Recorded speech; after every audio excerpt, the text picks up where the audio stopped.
outubro de 2009, pai, mãe e filha desaparecem durante uma viagem de carro para fazer uma visita a um terreno que iriam comprar em uma cidade vizinha. Os desdobramentos da investigação transformaram o caso em um dos maiores mistérios da história americana moderna. Pouquíssimas pistas, muitas teorias e especulações, mas nenhuma conclusão. Hoje nós vamos falar sobre as principais teorias e hipóteses do que teria acontecido com a família Jamison, a família que viajou de carro para nunca mais voltar. Logo depois dos recadinhos e a gente já volta.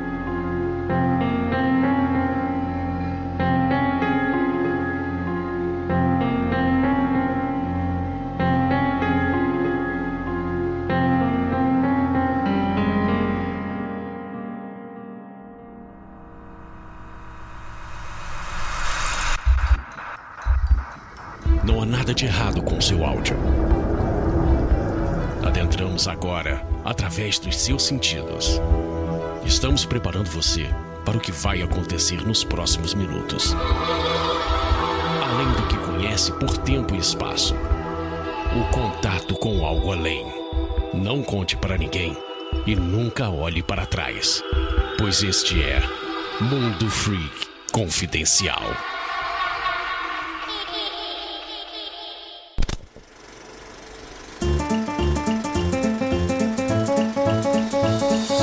E chegamos aqui agora na área de recadinhos do seu Mundo Freak Confidencial. Muito obrigado por você estar aqui com a sua paciência e sua audiência, sempre com a gente semanalmente. Esse episódio ficou maravilhoso. Então vocês já sabem, né? Eu sou meio suspeito pra falar, né? Gente, siga a gente nas nossas redes sociais, @mundo_freak no Twitter, na Twitch, aquela roxinha lá que tem as lives, Mundo Freak Confidencial, tudo junto, onde a gente faz reacts de vídeos fantasmagóricos e paranormales. E também no nosso Instagram, @Mundo Freak, onde temos resenhas e comentários e coisas muito show de bola. Lembrando a todos que o Mundo Freak Confidencial é exclusivo do Spotify. Então deixa aquele seguir maroto, ligue as notificações para você saber em primeira mão quando sai um episódio novo. Exatamente, toda quinta-feira aqui com a gente, beleza? E agora bora pros anúncios de quarentena. Anúncios de quarentena. E temos aqui a Letícia Medeiros. Ela falou o seguinte: sou bióloga, mestre em farmacologia e falida, que está tentando a vida vendendo sabonetes com apoio do Namoration. Então, boa sorte aí pro casal. Bem, como eles são da Umbanda, né, e trabalham com bruxaria natural, ela acha que seria interessante começar a fabricar banhos de ervas dentro de sabonetes para facilitar a vida das pessoas que praticam rituais herbários, né, para pessoas conectadas com a natureza, que querem aí, né, tem essa pegada mais espiritualista e quer fazer aquelas limpezas, aquelas energizações. E ela tá fazendo esses sabonetes artesanais com ervas focadas em rituais, tanto pra limpeza, né, pra diversas tradições, tá, gente? Umbanda, candomblé, bruxaria, magia. E os produtos podem ser veganos, inclusive sob encomenda, e as ervas utilizadas são consagradas e os sabonetes confeccionados com muito amor e carinho. Então, assim, eu vou deixar o Instagram da marquinha deles, tá? Os Sabonetes da Gira. Olha que bacana, tem o Instagram deles, é só você procurar. Mas, vocês sabem, o link vai estar no post desse episódio, caso vocês tenham interesse, tá bom, gente? Então é isso, bora pra esse episódio que ficou maneiríssimo e muito intrigante. Afinal de contas, o que você acha? Bem, a gente descobre agora no Mundo Freak.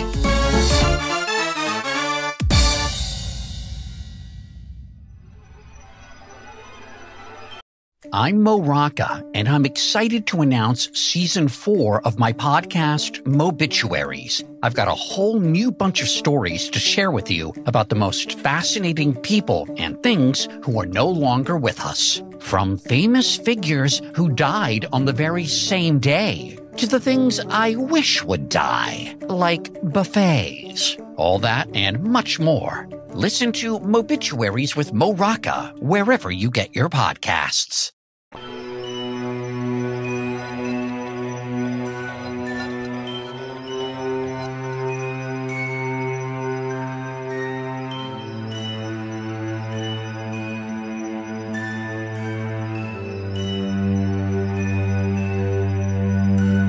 Longos dias e belas noites, queridos ouvintes. Está começando mais um Mundo Freak Confidencial. E hoje vamos falar de um caso bizarro, misterioso e enigmático, e muitos adjetivos que eu posso colocar nele, porque ele é um caso que, enfim, insolucionável, né? Até virem novas provas, será que um dia virão? Eu sou Andrei Fernandes e hoje a gente vai falar sobre a misteriosa viagem da família Jameson, no qual eles saem de casa para nunca mais voltar. E para me ajudar aqui, temos nossa queridíssima Gabi Laroca. Oi, gente. Hoje a gente vai conversar sobre um caso que, olha, fica cada vez mais bizarro quando você conversa, e o pior é que não tem solução por enquanto. E temos aqui a nossa queridíssima Adriana Mello. Olá, pessoas, boa noite. E realmente esse caso é extremamente maluco, assim, tem de teorias, tem de envolvimento de cultos, até envolvimento de gangue ou dívida de droga, enfim, é muito, muito, muito maluco. Pô, ninguém vai falar abdução alienígena? Porra, vamos fortalecer essa teoria até o final desse programa. E temos nossa queridíssima Ira Croft. Oi, gente, tudo bem? Olá, ouvinte, olá, meninas. Pois a mesma sensação aqui, hein? Eu já sabia mais ou menos sobre esse caso, mas quando você começa a estudar um caso como esse, mais maluco ele vai ficando, mais teorias, hipóteses, maluquice, gente.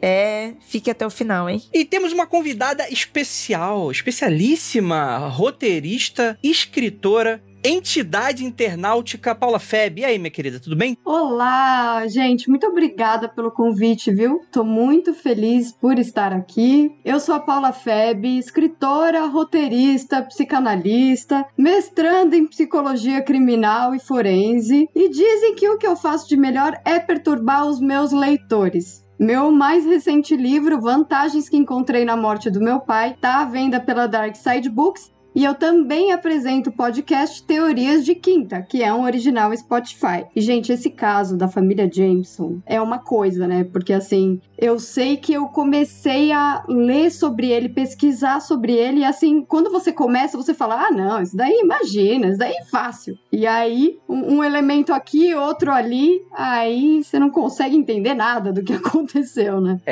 Rapaz. Então a gente já pode ir pro caso, né? Porque, de fato, a Paula tá muito certa. Parece um caso super simples. É um caso de desaparecimento. Que assim, vamos lá, desaparecimentos não são simples, afinal de contas, né, pessoas desaparecem e muitas vezes não tem solução. Isso é sempre um problema. Mas quando tu para pra analisar, a gente consegue achar culpados simples, vamos colocar assim. Eles saem dos crimes urbanos tradicionais, né, por assim dizer, né? Continua sendo crimes, mas eles saem de uma coisa que a gente levaria como normal, né? Exato. É algo mundano, né? Algo que infelizmente acontece, né? Uma grande tragédia, mas acaba acontecendo, né? Seja por causa da violência urbana, seja porque a pessoa tá fugindo de alguma coisa. Enfim, a pessoa desaparece sem explicação alguma. E foi o que aconteceu aqui com a família Jameson. E a gente já dá o roteiro, mais ou menos, o final dessa história. Ela some pra nunca mais voltar, né? E a gente tá falando aqui de 3 integrantes dessa família. O Bob, que é o pai, de 44 anos. A Sherilyn, de 40 anos, a sua esposa. E a filha deles, a Madison, de apenas 6 anos, né? O que dá aí também um pouco desse ar dessa tragédia aí, com certeza, né? Os 3, eles viviam na cidade de Eufaula, que fica em Oklahoma, que todo mundo diz que é uma cidade super pacata, super tranquila, aparentemente, né? E no dia 8 de outubro de 2009, a família sai de casa com destino à cidade vizinha, a Red Oak, com a intenção de comprar um terreno perto das montanhas e viver em um container, o qual eles haviam comprado, né? Então, essa viagem que eles vão conhecer esse terreno novo acaba sendo aí o motivo dessa viagem, que acaba não... Enfim, né? Eles somem pra sempre. E...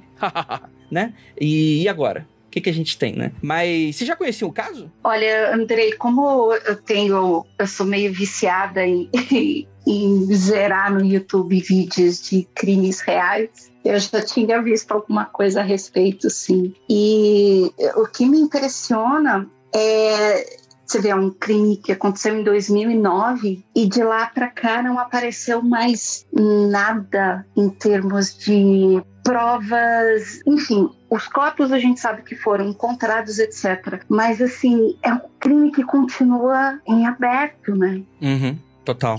E isso que assusta, a gente fica pensando, poxa, mas não tinha nenhuma testemunha, nada foi encontrado no corpo de nenhuma das né, das 3 vítimas que pudesse indicar, porque a primeira coisa que eu lembro que passou pela minha cabeça quando eu comecei a assistir um vídeo a respeito foi exatamente isso. Isso aí, alguém com dívida ou algum problema de alguém que estivesse deprimido. No caso, a gente fica sabendo que a Sherilyn sofria, ela era bipolar, mas aí conforme você vai lendo e assistindo mais coisas a respeito, você vai vendo que não tinham marcas nos corpos que pudesse identificar como os 3 morreram, né? E eu lembro que esse é um dos crimes que sempre ficou na minha cabeça exatamente por esse lance do mistério. A gente vai discutir outras coisas mais pra frente que foram encontradas no carro e, assim, nenhuma delas faz sentido com o histórico da família. Eu tenho a impressão, assim, num primeiro momento pelo menos, que o caso não foi muito bem investigado. Parece que teve um pouco de sensacionalismo da mídia lá, na cidade, no estado, não sei, mas assim, dá a impressão que as buscas foram grandes, né, para tentar achar a família, porque realmente foi um absurdo que eles fizeram para achar, né, para tentar achar as pessoas, e mesmo assim não acharam num primeiro momento, só acharam 4 anos depois. Mas eu não sei, talvez tenha alguma coisa da polícia aí que tenha sido deixada de lado, sabe? Parece que eles deixaram muitas rebarbas no caso. Perfeito. Eu tenho um pouquinho dessa impressão também, né? Eu já conheci esse caso, né, também muito parecido com o que a Dri falou, assim, de você ficar fuçando no YouTube, internet, a gente vai encontrando, e é um caso bastante debatido, mas eu acho que ele mexe com a gente bastante, assim, crimes mexem, né, no geral, principalmente assassinatos de famílias, mas quando você não tem uma resolução, e essa resolução começa a ficar cada vez mais distante, afinal, o caso de 2009, é muito difícil que apareça algo de muito novo, né, a gente não tem essa sensação de desfecho, e daí o mistério vai se potencializando cada vez mais, né, porque daí, além de tudo, você tem várias questões de sobrenatural, e eu acho que isso acaba indo muito ao encontro do que a Paula falou, de talvez uma sensacionalização do caso por parte da mídia, que a gente vê, assim, alguns relatos de que, eles tinham comprado, como a gente vai ver, né, uma bíblia satânica, ela era uma bruxa. Eu acho que talvez tenha descambado pra esse lado, sabe? Que é um apelo mais midiático ao caso do que talvez tentar descobrir o que realmente possa ter acontecido. Porque quando a mídia também não tem muito o que falar, eles precisam achar, né? Então eles precisam incrementar a história. A gente tem que também perceber de onde está vindo esse discurso, né? A gente está falando, quando falam da bipolaridade dela, de um jeito talvez até preconceituoso, quando a gente coloca, né, na nossa cabeça que o caso aconteceu em Oklahoma, que também tem alguns preconceitos ali, né, que envolvem o caso. Então, assim, a gente tem que saber quem está dizendo, quem está passando a notícia. E eu acho um caso muito interessante por conta disso também, não só pelo que aconteceu, mas por como passaram a notícia sobre o caso, né? Como ela foi comunicada, como ela foi dita e o quanto disso realmente importa. Se ela era Wicca, se ela era bruxa, será que isso realmente importa porque aconteceu ali? Total, né? Nossa, eu achei total Satanic Panic. Nossa, eu fui ler a pauta, estudar melhor, nossa. E como a Paula falou, né? Como as informações são passadas, né? Porque essa coisa de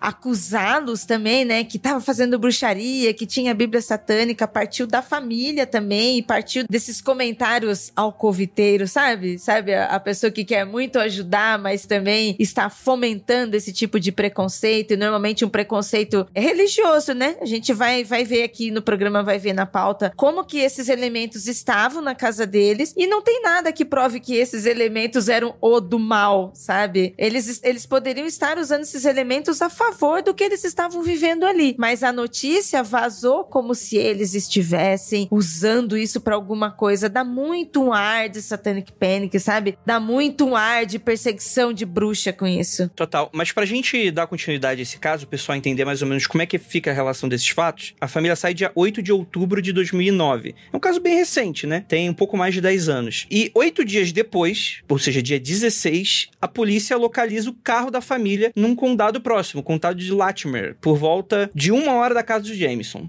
O carro, ele tava trancado, meio no meio do mato ali, sem sinais de acidente. Dentro dele, eles encontraram o celular, a carteira do Bob, o pai, a bolsa de Sherilyn, o GPS, mapas, casacos, $32 mil em dinheiro vivo e o cachorro da família que estava vivo.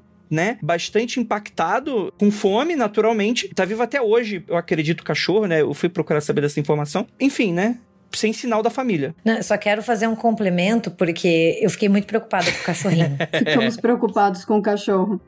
Quando eu li a notícia, assim, porque eu sei, é de 2009, mas como tutora de cachorro, eu fiquei assim, ai meu Deus, tadinho dele. Daí a gente, claro, coitada da família, ninguém tá diminuindo, longe disso, né? Mas como a gente já sabe meio que o desfecho trágico, né? A gente já se prepara. E quando eu vi que o cachorrinho tava desnutrido, com sede, eu falei, ai, tadinho. Mas a gente descobriu, não fique preocupado, querido ouvinte, que ele foi resgatado e foi morar com a mãe do Bob e viveu o resto da sua vida feliz, assim. Ah, ele já morreu já, então. Não sei, né? Mas 13 anos, assim, pra um cachorro, a gente não sabe quantos anos ele tinha na época, né? Se ele era um filhotinho, se ele já era mais idoso. Entendi.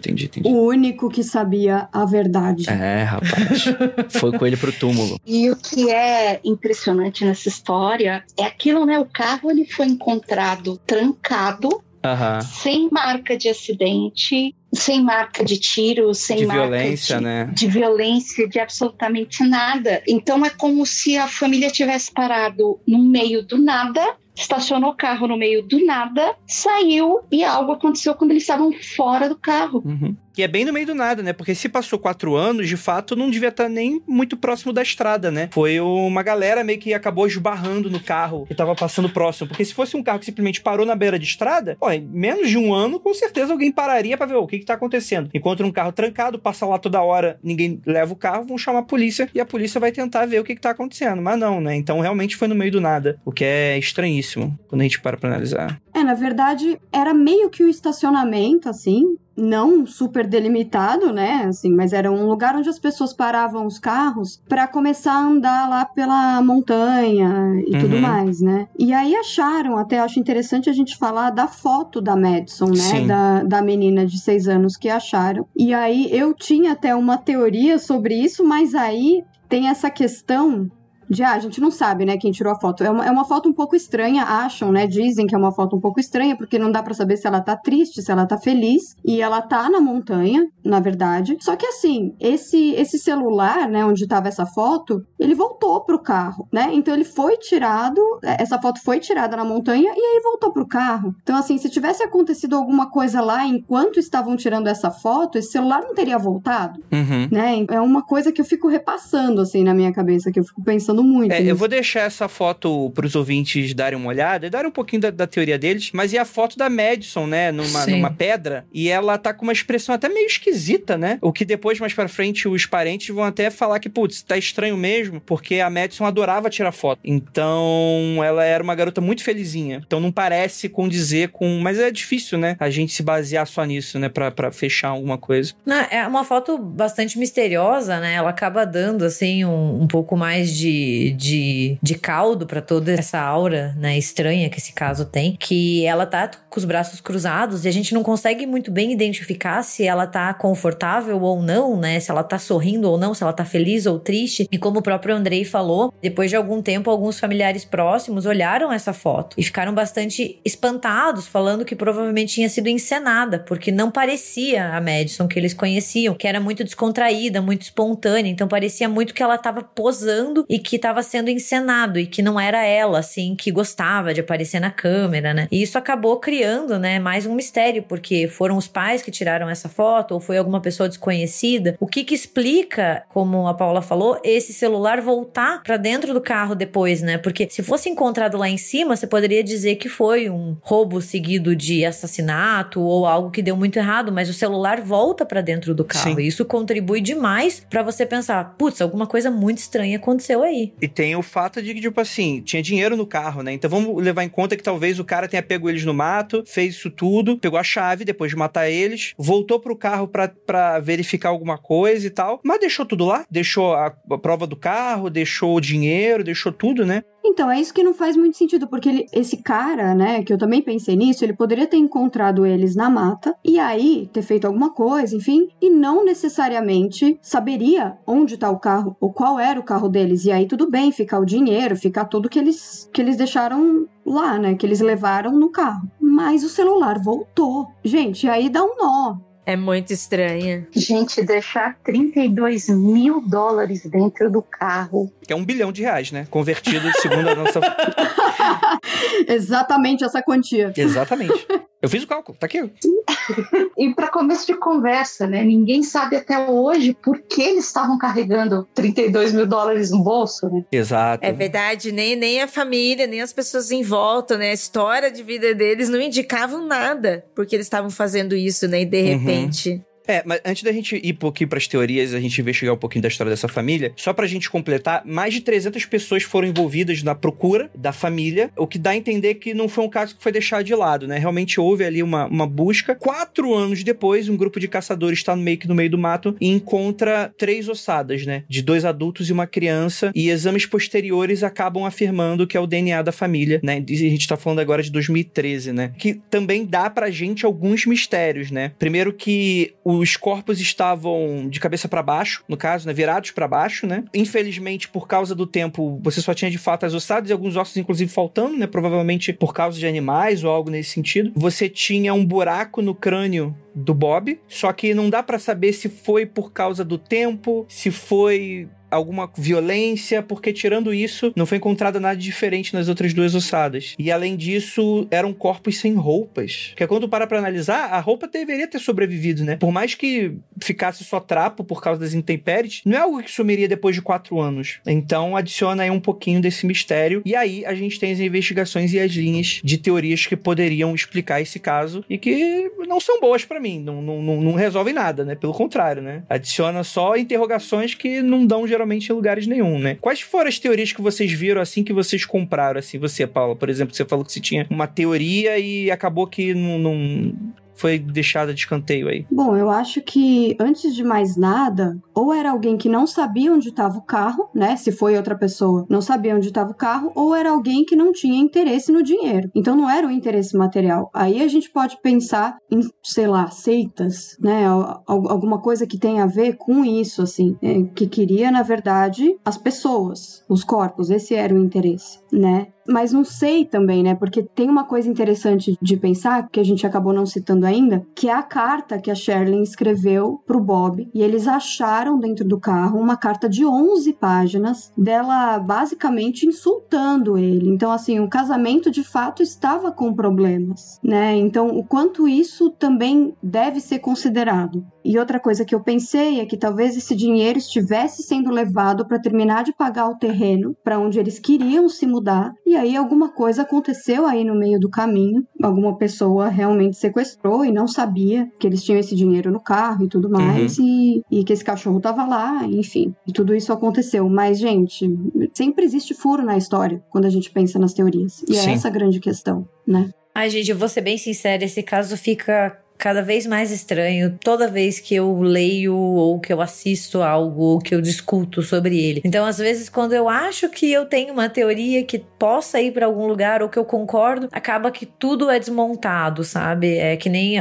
Concordo demais com o que a Paula falou, tudo tem furo, né? Não tem uma história redondinha aqui que a gente possa dizer. Acho muito, muito complicado. Tem muitas teorias que apontam, né, pra bipolaridade dela, mas eu também acho, às vezes, um pouco complicado e só pra esse caminho, porque daí você acaba também caindo em um estigma, né, e também criando e reforçando um estereótipo da mulher, né, entre aspas, louca, perigosa, né, então, eu não sei, assim, eu acho muito, muito complicado, porque tem várias pistas, mas daí quando você vai formando e você acha que você tem a resposta, fala assim, não, peraí, não é bem isso. Eu acho que a gente fica muito absurdado, né, com esse tipo de caso, tentando procurar uma explicação. Eu acho que é por isso que a gente tenta formular todo tipo de teoria e tenta encaixar qualquer coisa, né? Mas aí, de fato, não faz muito sentido, né? Quer dizer, ela teve algum ataque bipolar, nem sei como é que isso... Não sou psicólogo, não sei como é que isso funciona. Vamos dizer que ela teve uma crise, mas ela se matou depois e se colocou do lado do corpo da família, virado pra baixo? Tipo, é só essas pequenas coisinhas que, tipo, não tem marcas de violência o carro, não tem marcas em volta de violência em roupas, uma arma do crime.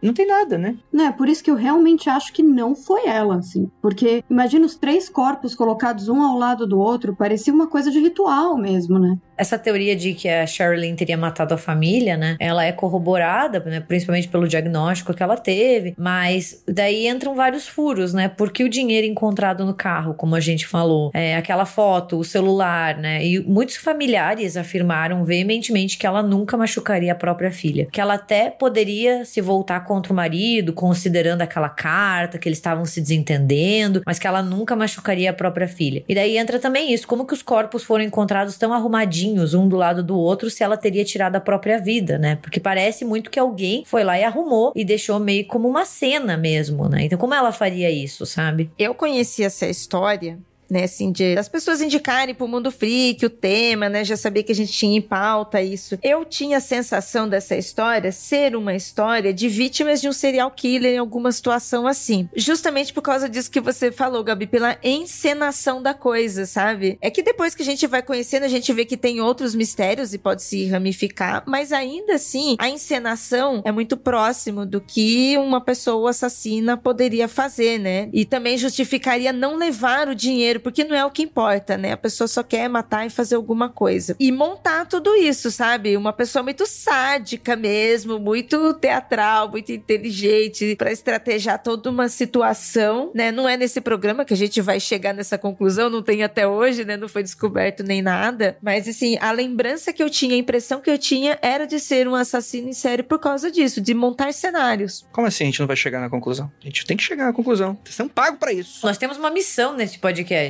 A resposta é aqui, é hoje. E tem isso que a Gabi acabou de citar, né? Sobre o fato de sempre acusar a mulher de louca, essa situação, que ela poderia ter feito isso. Isso já tá até cansativo, gente, né? E uma situação que, tipo, pô, ela está ali como vítima. Ela é a vítima. Como assim? Já estão a colocando como a louca assassina do caso sem antes entender o próprio caso de morte dela? A gente vai por diversas linhas, né? Mas essa, de fato, com certeza fica difícil de colocar. Né? E ela não tá aqui pra se defender, né? É muito fácil você culpar alguém, sendo que ela não tá aqui pra poder contar o que realmente aconteceu.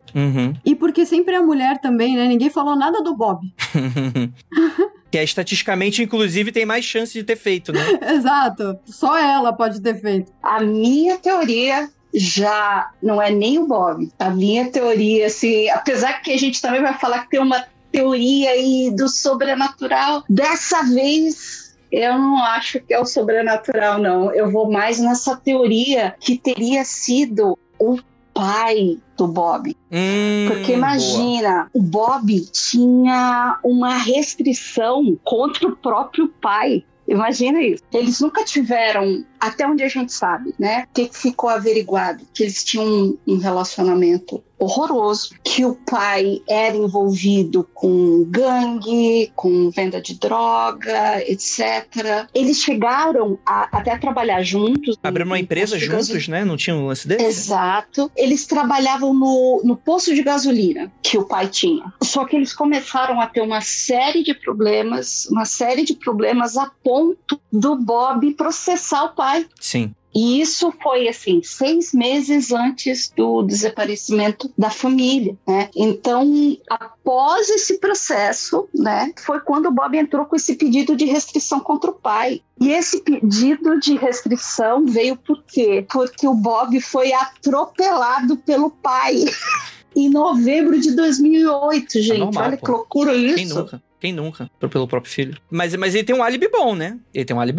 Conta pra mim. O álibi dele é que ele tava internado no hospital nessa época. E o pai dele morre alguns meses depois do desaparecimento deles, né? Assim, pode ter sido um mando, tipo, do hospital, ou até algo planejado antes. Aí, por coincidência, o cara morreu logo depois. Mas eu acho muito bizarro, tipo, não ter subido o dinheiro, por exemplo. Se de fato foi um mandante seguindo eles. Tipo, mesmo se a pessoa não soubesse que tinha o dinheiro no carro. Ele sabia a marca do carro, ele sabia onde estava o carro, eles foram, matou, colocou o celular dentro de volta do carro, deixou o dinheiro intacto. Eu acho muito pouco provável que alguém amando, tipo, você literalmente mata pessoas por dinheiro, né? Tipo, você mata uma criança, né? Tipo, você não se interessa, né? Então, Sei, né? Eu acho um bom álibi. Eu acho que não existem evidências o suficiente. Tipo, não tem arma do crime, né? Diretamente o pai. Mas, tipo assim, funciona mais do que eu acho a mãe, por exemplo. Funciona mais do que a mãe. Mas não muito mais. Funciona um pouquinho mais, né? Mas eu acho uma boa, assim. Teve um outro cara que trabalhou na casa também, né? Putz, verdade. Isso. Alguns, eu não sei se foram semanas, meses antes, né? Uhum. E ela era descendente de indígenas, né, a Sherilyn. E ele era completamente preconceituoso, e aí... Ele era de supremacista branco, dizem, né?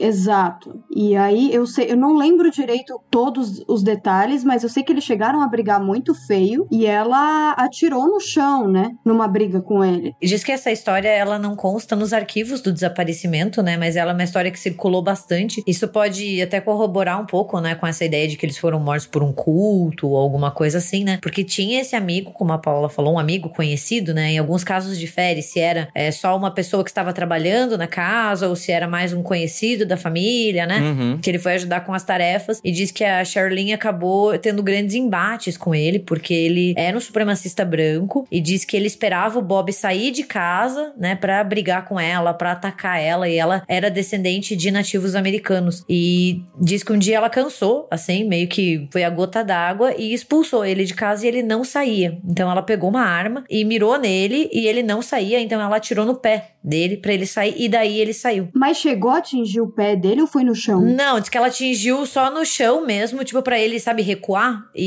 ir embora, né? E diz que essa história aconteceu próxima do desaparecimento e muitas pessoas acreditam que acaba corroborando tanto com o assassinato ou algumas teorias dizem que isso pode ter desencadeado uma piora na saúde mental da Sherilyn, né? Mas o que acontece é que muitas pessoas apontaram isso e a polícia foi atrás dele, ele foi interrogado, mas diz que ele tinha um álibi muito sólido e foi descartado.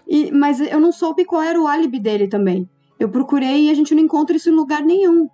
Não achei também. Só dizem que, tipo, ele foi descartado. Mas eu também acho que talvez ele possa ter contatado algumas outras pessoas, né? Que fazem parte de um grupo de supremacistas brancos e resolveu revidar, sabe? Resolveu, sei lá, ficou enfurecido pela mulher ter tirado ele de casa, sabe? Mas matar todo mundo até a criança, né? Meio bizarro, né? Sei lá, não duvido, né? André, o cara é supremacista branco. Você vai esperar alguma coisa dele? Entendeu? Não, concordo. Mas, tipo, sei lá, tipo, e deixou dinheiro também, porra, só pela ideologia, a gente não é ladrão. A gente é assassino ou racista, mas a gente não é ladrão, né? A gente é só assassino, ladrão não. Exatamente, pô. E a honra? Cadê a honra dos assassinos? O medo desses caras, mano. O medo. Nossa. Sim. Mas é aquilo também que, novamente, não tem evidências de violência, né? Fortes, né? Tem só aquele buraco na cabeça, mas, por exemplo, não é uma cena de luta que as pessoas ficaram lá, né? Gente, mas também 4 anos depois, né? Você não encontra quase nada no corpo. Você mal encontra corpo. Total. Né? Nossa, é muito o final do nevoeiro, sabe? Os caras estavam presos no mini nevoeiro ali, o cara matou todo mundo, o pai matou todo mundo, se mata e, nossa...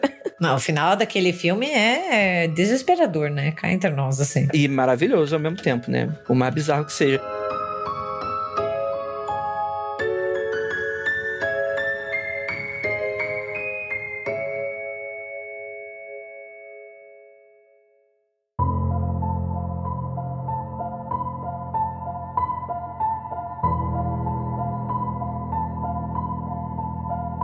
Mas enfim, eu acho que essa faladaeira, inclusive, acho que a gente pode então pra questão sobrenatural da coisa, né? Porque temos aí testemunhos, que não é exatamente da melhor das evidências, de que coisas estranhas aconteciam com essa família Jameson, né? A primeira delas é que teriam fantasmas morando na casa deles, e que você tem alguns testemunhos familiares falando que tinham fantasmas, que inclusive eles sabiam o nome desses fantasmas, e que um ou outro fantasma conversava com a filha, né? E ia um pouco além do amigo imaginário, né? Tem até alguns relatos que falam que amigas iam na casa e viam fumaças cinzentas descendo as escadas e coisas desse sentido, né? E os fantasmas moravam meio que no sótão ou no telhado. Tem um lance desse que o pessoal falava, né? Mas é muito difícil a gente ver porque, tipo assim, tem muita cara de boataria isso, né? Eu não sei o quanto que a gente poderia levar a sério esse tipo de coisa, né? Até porque minha casa tem fantasma e ninguém vai morrer aqui, hein, gente? Isso não é motivo, hein? Fantasmas são pessoas do bem também. Podem ser. Mas, né, de novo, a mesma coisa que a Paula tinha citado aqui. Como as informações são passadas, como como as pessoas estavam falando sobre isso. Porque poderia sim estar acontecendo alguma situação com eles em que eles estivessem enfrentando algum sobrenatural, alguma coisa esquisita. Eles poderiam estar fazendo isso. Mas as pessoas sem conhecimento, sem entendimento de umas sobre as outras, também como que falaram isso depois? Aí acaba virando essa farofada que tudo é satanismo, né? Mas uma dúvida que eu tenho, Andrei, como é que essa história toda se misturou com a história de bruxaria, dela ser envolvida com bruxaria, etc? Então, essa história é igual a dos fantasmas. É uma história muito mal contada, que alguns vizinhos não gostavam, ou tiveram alguns desentendimentos, né? Ela tinha alguns gatos que foram envenenados, né? E aí a gente tem algumas coisas falando, pô, ela curtia a parada, ela praticava alguma coisa e tal, mas parece ser uma coisa muito, tipo, que pessoas que gravariam o Mundo Freak fariam, né? De ameaçar ou algo nesse sentido, né? Tem inclusive uma pichação próxima de casa que talvez fale dessa questão dos gatos aí. E se eu não me engano, é pichado a frase: a bruxa não gosta quando matam seus gatinhos. Alguma coisa nesse sentido. Deixa eu ver se eu consigo achar a frase correta. Mas é algo mais ou menos nesse sentido, né? E também disseram que tem essa teoria de que ela teria escrito. Sim. Né? Então, assim, tudo sempre recai sobre ela, assim. Uhum. De novo, né? A vítima louca assassina, né? Todas as acusações voltam-se pra ela. E tem ainda o que se mistura também com os fantasmas que dizem que o cara foi procurar apoio espiritual do pastor da região e essa é um dos motivos do porquê eles teriam um livro de bruxaria em casa, porque eles queriam exorcizar esses fantasmas. Só que nas fontes que eu procurei, essas informações, além de muito dúbias, tem algumas coisas meio esquisitas. Tipo, algumas fontes falavam que era um livro de bruxaria, outras pessoas falavam que era um livro de satanismo. Uhum. E a gente sabe que são coisas que, tipo assim, as linhas tradicionais de bruxaria, né, não falam sobre satanismo, né? Então dá muito a entender que essa história, na verdade, ela foi se montando de uma... Porque, tipo assim, pro americano médio, assim como pro brasileiro médio, bruxaria e satanismo é a mesma coisa, né? Então, existe um pouco dessa aura de satanic panic em volta de toda essa história, de fato, né? Que a gente não sabe exatamente o que estava acontecendo, mas que tem um pouco dessas informações sobrenaturais que, cara, parecem muito as pessoas tentando dar uma motivação para uma história que não tem nada, né? Sabe o que eu pensei? Parece muito, Andrei, assim, já que não tem motivos físicos e concretos para justificar ou para explicar o que aconteceu com a família. Então é espiritual. Não, é fantasma, é fantasma. Não, ela era bruxa também. Não, ó, tem fantasma e tem satanismo no meio. Tem.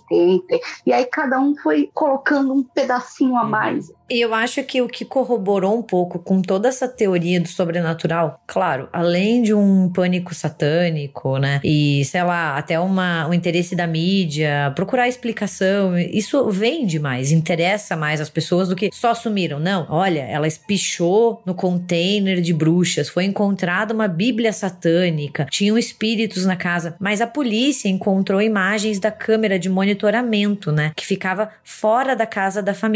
Essas imagens mostram o Bob e a Sherilyn carregando o carro, né? Como se eles estivessem indo fazer uma viagem. E diz que eles fazem várias idas e vindas, às vezes sem carregar nada e em um clima muito estranho, né? Diz que eles param, olham para um outro. Tem esse vídeo. Em nenhum momento eles parecem falar alguma coisa. É um vídeo em si muito estranho. Ele é muito bizarro. Parece que eles estão em um estado de transe. E isso meio que acabou corroborando com essa ideia de que eles estavam perturbados espiritualmente, de que eles estavam com alguma assombração, ou assim, querendo fugir dessa casa porque tinha alguma entidade maligna que estava perseguindo, né? Então, assim, meio que foi encaixado, né? Aquilo que a gente fala, procura-se explicações e encaixa qualquer coisa. E esse vídeo, ele tá disponível, tá no YouTube, inclusive, né? Mas isso acabou meio que colocando mais lenha na fogueira para essas teorias, né? Isso me lembrou o caso da Elisa Lam, né? No Cecil Hotel lá. Total. Que assim, tava muito óbvio que a menina não tava normal, que ela tava drogada, ela tinha usado alguma coisa e aí virou essa questão, né, de não, espíritos e tal. E na verdade, depois ficou comprovado, né, que ela realmente estava drogada. Eu achei aqui a frase, tava escrito: os vizinhos envenenaram os gatos. Bruxas não gostam que envenenem os gatos. Excelente, né? Acho que deixa bem claro aí talvez o tom de ameaça com essa questão, né? Mas sabe que também pode ser uma coisa muito assim. Digamos que ela praticasse alguma coisa, né? A gente não sabe muito bem que linha da bruxaria, ou se ela, sei lá, fizesse sessões de mediunidade, independentemente disso. E ela acaba ganhando essa reputação pelos vizinhos, né? Então eles criam esse preconceito religioso com ela, eles enxergam ela e olham torto pra ela, e alguém mata o gatinho, né? E ela já tá puta da cara, sabe? Aquela coisa assim, pô, pegaram meus animaizinhos, mataram, eles não têm nada a ver com a história. A gente sabe que as pessoas têm tendência a machucar animais, machucar gato, machucar cachorro. Até sem motivo, né? Sem motivo algum, assim. E daí ela pensa, quer saber? Foda-se. Então, assim, eu sou bruxa, entendeu? E meio que nenhum ato, assim, de raiva, que eu acho que eu teria essa raiva se machucassem o meu cachorro, ela vai lá e escreve, eu sou bruxa, então eu sou bruxa, e eu não gosto que machuquem os meus gatos, sabe? Meio que, tipo, pra tentar impor um certo respeito e fazer com que isso pare. Uma reação à violência, à microviolência que ela já tava vivendo ali, né? Com a perseguição que ela já tava vivendo. Exato. Agora, cara, acho que a gente concorda que talvez a maior vítima disso tudo deve ser a mulher, né? Porque, cara, ela já tava brigando com o marido enfiou o supremacista branco pra dentro da casa dela, os vizinhos estavam matando os gatos dela. O que falta mais pra essa história aí rolar, cara? Então, tipo assim, mano... Ela morrer, né? E virar a vilã da história, entendeu? E virar a vilã da história, exatamente. Nossa, todas as teorias voltam pra isso. Sim. Mulher foi vítima, foi morta, virou pó e a culpa é dela. E eu acho que antes da gente tomar um pouco de cuidado, talvez ouvir e falar, pô, tá, então, tipo assim, ela pode ter transbordado o copo, pode ter feito isso. Cara, eu acho que é uma teoria que não pode ser descartada, mas ao mesmo tempo, a gente não tem evidências disso. Pelo contrário, várias das evidências apontam pra que não foi isso, né? Por diversos desses fatores aí que a gente foi conversar, né? Sei lá, é meio esquisito quando a gente para pra analisar. Sobre o vídeo deles, eu fiquei pensando assim, na verdade, se eles estivessem sendo ameaçados ou tivessem que sair logo da casa por alguma razão que não fosse sobrenatural, alguma ameaça, alguma coisa assim mesmo, eu acho que é normal, na verdade, você carregar o carro de um jeito um pouco perturbado, porque você tá pensando, você tá tentando lidar com as coisas que estão acontecendo ali. Então eu também não vi nada de tão estranho nesse vídeo, né? E também acho que talvez isso tenha, juntando a questão, ela é bruxa, ela é isso, ela é aquilo, isso pode ter colaborado mesmo para que esse vídeo fosse visto de uma outra maneira que talvez não devesse, né? Nossa, e olha que esse vídeo, né, o fato de utilizar isso como justificativa, assistir o vídeo, ele realmente tem, assim, percebe-se que eles vão e voltam várias vezes, né, mas quantas viagens, pessoas que descem pro litoral não fazem isso normalmente, não ficam loucas arrumando as suas coisas e vai pra lá e se perde e volta. Talvez estivessem até putos um com o outro, né? Tipo, meio que, não vou falar contigo, tipo, aquela situação meio esquisita e tal, de casal. E estavam, né? Só pela carta que ela ia entregar pra ele, ou entregou, ninguém sabe. Nossa, eles estavam vivendo um hereditário ali, né? E... mesmo que, tipo assim, a história do fantasma, né? Foi real, tava acontecendo isso com eles. Aí eu me coloco no lugar deles também. Pô, você tá desesperado, você começa a buscar tudo, sabe? Pra exorcizar a sua casa. Você começa a buscar todas as vertentes, todas as egrégoras. E aí, muito facilmente, eu estaria num bairro, eu também teria falado com um pastor, da mesma forma que eu também teria um livro de bruxaria pra eu também fazer bruxaria em casa, porque eu estaria tentando me proteger de todas as formas. E se ainda assim batesse, né, o desespero, né, sei lá, como que eles estavam vivendo isso, o que estava acontecendo com eles em casa, né, deles realmente querer largar tudo por causa do fantasma, não conseguir me sair nessa loucura. Então até o fato deles estarem ali nervosos no carro também poderia ser também, tipo, não aguento mais esse fantasma, estamos perturbados, né? É muito um filme da A24, né? Nossa, eles estavam no Hereditário. É, rapaz. E tem um pouco dessa, talvez seja a mais fraca pra mim, esse lance do culto, porque por mais que a gente enxergue que o mais provável seja alguma terceira pessoa, que a gente não sabe quem é, estivesse envolvida, né, que não se interessasse talvez por dinheiro, eu encontrei poucas evidências pra cultos e seitas, talvez possa ser realmente algo que, novamente, o americano ele gosta muito de imaginar a conspiração da polícia, a política, a imprensa, de que existe um grande culto satânico raptando e matando pessoas e pegando crianças e coisas nesse sentido, mas eu também vejo poucas evidências nesse caso, né? Outra teoria bacana, não exatamente bacana, existem relatos deles envolvidos com drogas, talvez eles fugindo de alguma coisa, Pode ser também. Eu acho que a pessoa que matou, se foi uma outra pessoa, podia até fazer parecer que era um cenário, um ritual, alguma coisa pra tentar enganar, porque a pessoa que fez, se foi uma outra pessoa, realmente ela soube enganar, né? Uhum.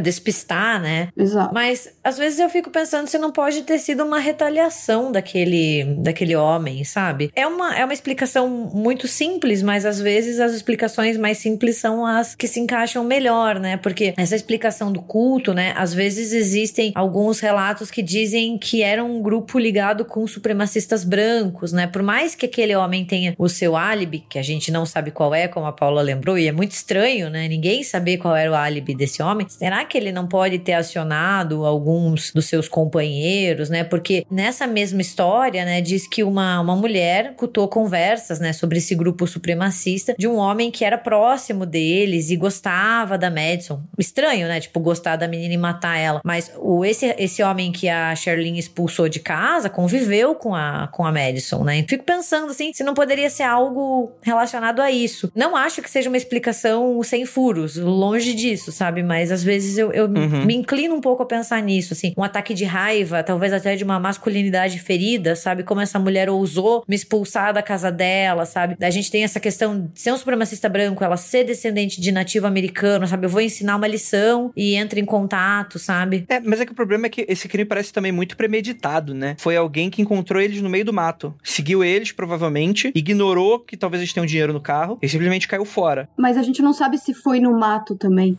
É verdade. Ou se eles acharam o carro, fecharam o carro. Gente, teve uma teoria que a gente não pensou aqui. Foi o cachorro. Mr. Pickles, né? Uma parada Ele meio... viu tudo, se fechou ali e falou, o quê? Vão me achar aqui. O cachorro da Paris Hilton. Que excelente. Cara, realmente, né, mano? Eu tava indo pros alienígenas, mas agora o cachorro, com toda certeza... Cara... Sabe aquelas paradas meio tipo crime do século? Que o cachorro se trancou, passou fome pra ser o maior álibi de todos. Ninguém vai falar com o cachorro. Mas sabe o que ia ser melhor? Se fosse um cachorro alienígena. Daí fechava tudo, entendeu? Daí a gente tem explicação. Foi isso, gente. Acabou. Cara, é um alienígena satanista. Ele é um familiar invocado, um ritual de magia... Aqueles, né? Tipo, como é aquela salada. Aqueles filmes que passam no Space, né? Tipo... Ai, gente, é isso, mano. Mas vocês têm mais alguma coisa pra comentar? Porque, cara, pra mim, esse caso aqui, essa miríade de evidências que não dão pra lugar nenhum, de hipóteses, são muito fracas, né? Não tem como você traçar uma linha que seja coerente, a não ser, talvez, uma super coincidência absurda. Tipo, por mais que, de fato, não precisa ter sido no meio do mato, mas, de fato, eles toparam com algum serial killer no meio do nada, né? Porque, tipo, sei lá, mano. E essa foto, ela voltou pro carro, aí depois eles saíram pra talvez fazer um piquenique, deixaram as coisas no carro e tal, mas, cara, não tem nada, não tem evidência de nada, né? E os celulares e as paradas todas continuam dentro dos carros. E é bizarro mesmo. É daqueles crimes que, de fato, eles são perfeitos. Acho que talvez até nem o próprio assassino esperava ele ser tão perfeito dentro desse cenário, né? É muito angustiante, né? Porque a gente pensa e sempre tem um furo mesmo, que nem a Gabi falou, que nem a gente tava comentando. 300 pessoas procuraram os corpos, né? Como não encontraram, né? É muita gente, né? Não é possível que eles não tenham pensado em tudo que a gente tá pensando aqui, né? Você pega o carro, você traça um raio, né? De ação pra busca, né? Porra, 300 pessoas e ninguém encontrou esses corpos, mano. Só foi encontrar anos depois. E é bastante distante, assim, do carro, né? Muito esquisito. A não ser que eles não tenham morrido nessa época também, né? Quando eles desapareceram. Eles podem ter morrido depois, ter sido levados pra lá depois. Puta, já sei. Porque se eles não tivessem lá, ninguém ia encontrar mesmo. Cara, e se, na verdade, aconteceu o seguinte? Eles estavam saindo, eles... Não sei se estavam sendo seguidos, se perceberam estar sendo seguidos, mas alguém estava seguindo eles. Eles pararam o carro ali nas montanhas só pra fazer uma visita, tirar umas fotos, talvez eles estivessem brigando no carro. Por isso que a cara da filha deles tá assim, meio esquisita, né? Então eles tentam dar uma respirada com relação a isso. Quando eles voltam, se a gente estiver falando de uma situação de gangue ou seita que seja, as pessoas colocam eles pra dentro do carro que tava perseguindo, mas aí é bizarro porque, tipo assim, são 2 pessoas e meia, né? Então tem que ser no mínimo 2 pessoas, no máximo 2 pessoas, Não, né? mas faz sentido. Continua. Tamo resolvendo o caso. E aí, tipo assim, é uma parada que é pra dar um susto neles, acaba saindo errado e eles são desovados no mato depois disso. Tipo, cara, deu merda. Tipo, não foi uma parada pensada pra ser um latrocínio. Foi uma parada pensada pra não matar eles acabam morrendo no meio do caminho. Seja porque, porra, a mulher tinha uma arma e essa arma também nunca foi encontrada, né? Segundo relatos, esse tiro que ela dá no chão próximo do supremacista branco, essa arma ela não é encontrada. Então essa arma desaparece. Então talvez essa mulher possa ter reagido de alguma maneira ou algo nesse sentido. Foi uma luta que aconteceu fora do ambiente que eles estavam ali, né? E aí eles são... Ou então até são mortos mesmo por causa de dívida de droga ou alguma coisa nesse sentido. E aí eles são estrangulados ou alguma coisa nesse sentido pra não dar evidência suficiente. São jogados no meio do mato bem distante do carro, né? Não volta. Porque, tipo assim, parece ser muito... Essa coisa de terem deixado o dinheiro e o cachorro no carro parece ser muito uma coisa do tipo, eu vou levar eles pra dar um susto, eu vou levar eles pra casa do traficante mor pra dar um susto e depois vou voltar com eles, saca? Então não teve essa lógica de se livrar do carro, ou se livrar do cachorro, ou se livrar, tipo, pegar o dinheiro, ou se livrar das evidências com relação àquilo. Então foi algo que, tipo assim, dentro da casa do traficante acabou dando problema, e aí eles foram desovados depois. Eu acho que pra mim talvez faça sentido. Tá aí, eu acho que o Andrei resolveu. Bom, isso aí, eu vou mandar uma cartinha pro... Liga lá pra polícia, é isso. Gostei da teoria. Me contratem, polícia. Mas mesmo que não seja um acidente, assim, né? Que eles já tivessem a intenção, eu acho que às vezes seria mais fácil deixar o carro lá, não sabiam que tinha dinheiro, a questão não era o dinheiro. Então, o cachorro, eles não deviam estar nem aí, ou achavam que o cachorro ia fazer barulho, ia ser um saco, né? Agir com aquilo. Então, levaram as pessoas e deixaram lá. Não sabiam que eles estavam indo pra questão da mudança, né? Então, tipo, eles nem imaginavam que tinha dinheiro naquela questão toda. Pode ser uma boa também. Porque também a gente tem o bandido burro também, né? Que a gente não pode descartar essa hipótese também, né? Não, isso também corrobora com o fato deles estarem meio que em uma pressa, né? E até tensos, assim, pra sair da casa. Aquele vídeo, sabe? Sabendo que tem alguma dívida, ou que tem alguma ameaça velada, ou que tem alguém perigoso, que estão devendo dinheiro, sabe? Aquela coisa. Então, meio que a gente vai tentar sair daqui. Isso também acaba explicando um pouco o vídeo, né? Aquelas emoções até meio robóticas, né? E às vezes até a briga, né? Tipo, a situação tensa. E muita gente acha que foi sobrenatural, mas às vezes é só um momento extremamente tenso. E ela já tava puta da cara com ele, né? Agora a gente tem que sair daqui, né? Não sei, acho que faz bastante sentido. Exato. E, cara, e a filha roda junto porque é testemunha, né? Infelizmente, não tem nem motivo pra isso, mas tava junto, não tem como falar, pô, eu vi tal mano ali, foi ele que matou meus pais, né? 6 anos já, tipo assim, talvez até ela não conseguisse reconhecer, mas, cara, a pessoa que tá na maldade, ela foda-se, ela não vai se arriscar, né? Ser descoberta, né?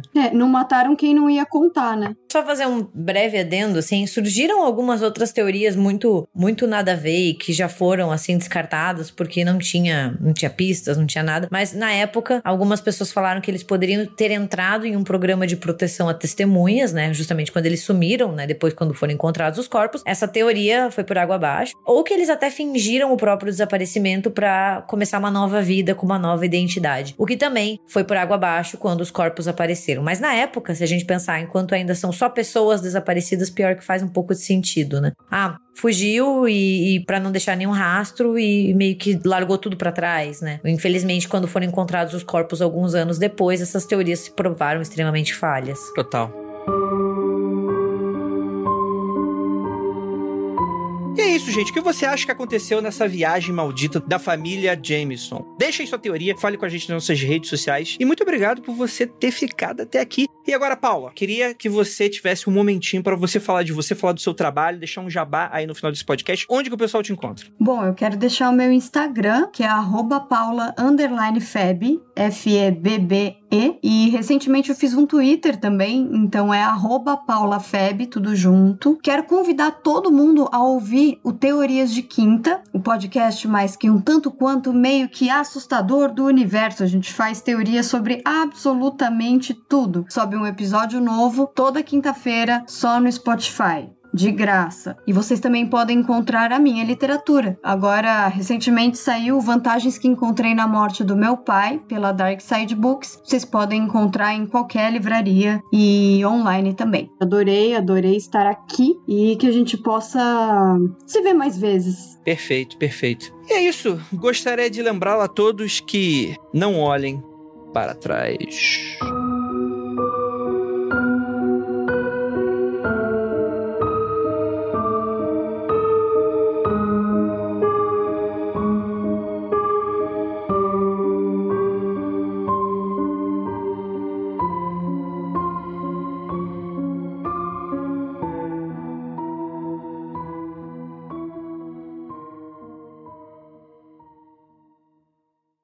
mundofreak.com.br